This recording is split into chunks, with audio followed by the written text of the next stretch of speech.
চলো আজকে আমার এই ব্রাইডটার হেয়ারে কিভাবে গাজরাটা লাগালাম তার টিউটোরিয়ালটা তোমাদেরকে দিয়েই দিই। চলো, ফার্স্টে আমি একটা গাজরা নিয়ে নিয়েছি, সেটা মিডিল পোর্শনে লক করব। আমি ইউপিন দিয়ে লক করছি, তোমরা চাইলে কিন্তু ববি পিন দিয়েও লক করতে পারো।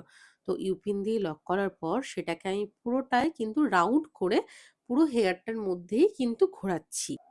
তো এইভাবে পুরোটায় কিন্তু আমি ঘুরিয়ে দিলাম। তোমরা কিন্তু ইউপিন বা বয়পিন দিয়েও লক করতে পারো। বাট ইউপিন দিয়ে যদি লক করো তোমরা লক্ষ্য রাখবে যেখানে ইউপিন লাগাচ্ছ, তো সেখানে এক একটা করে ববি পিন কিন্তু দিয়ে দিও। তাহলে কিন্তু খুলে যাওয়ার চান্সেসটা কিন্তু খুব কম থাকে, নাহলে কিন্তু খুলে যেতে পারে। এরপরে আমি আরেকটা গাজরা নিয়ে বাকি পোরশনটাকেও কিন্তু ভালো করে রাউন্ড করে পুরোটাই কিন্তু ঘুরিয়ে নেব। এক্ষেত্রে তোমরা কিন্তু ১০ নাম্বার বা ৮ নাম্বার ইউপিনও ব্যবহার করতে পারো। তো যেখানে ১০ নাম্বার বা ৮ নাম্বার ইউপিন লাগাবে সেখানে চেষ্টা করবে একটা করে কিন্তু ববি পিন দিয়ে দেবে। তো এবারে আমি আরেকটা ববি পিন নিয়ে আমি কিন্তু ওপর দিক করে লাগিয়ে দেবো। তারপর যেখানে আমি বড় ইউপিনটা লাগিয়েছি মানে ১০ নাম্বারটা, সেখানেও কিন্তু আমি একটা ববি পিন দিয়ে দেবো। তো এইভাবে পুরো হেয়ারটাকে তোমরা ভালো করে কিন্তু ক্লিপ পিন যেগুলো কিন্তু দেবে। কিন্তু খুলে যাওয়ার চান্সেসটা কিন্তু অনেকটা বেশি হতে পারে। কারণ আমাদের হেয়ারের ওয়েটটা কিন্তু অনেকটা ভারী হয়ে যাচ্ছে।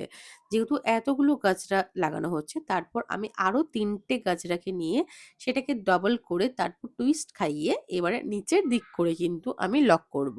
এক্ষেত্রেও তোমরা কিন্তু ১০ নাম্বার বা ৮ নাম্বার ইউপিন ব্যবহার করতে পারো। তো দু সাইডেই আমি এক ইউপিন দিয়ে কিন্তু ফার্স্টে দেব। তারপর কিন্তু যেখানে আমি ইউপিন দেব সেখানে কিন্তু আমি আবার সেই ইউপিনটাকেই ববি পিন দিয়ে কিন্তু আমি লক করব। কারণ ইউপিনটা যেন খুলে না যায়। এটা কিন্তু তোমাদের কিন্তু লক্ষ্য রাখতে হবে। এবারে দেখো আমি কিন্তু পুরো হেয়ারটা জুড়েই কিন্তু পুরো ইউপিন বয়পিন ভালো করে কিন্তু দিয়ে দিচ্ছি। তো আমার এই হেয়ারের টিউটোরিয়ালটা তোমাদের কেমন লাগলো আর কতটা তোমাদের হেল্পফুল হলো অবশ্যই কিন্তু কমেন্ট করো। এরকম যদি হেয়ারের আরো ফ্লাওয়ারের টিউটোরিয়াল দেখতে চাও অবশ্যই কিন্তু আমাকে কমেন্ট করো। আমি কিন্তু তোমাদের এরকম হেয়ারের টিউটোরিয়াল কিন্তু আমি দেখাবো। তো চলো আজকের মতন টাটা, আবার দেখা হবে নেক্সট ভিডিও।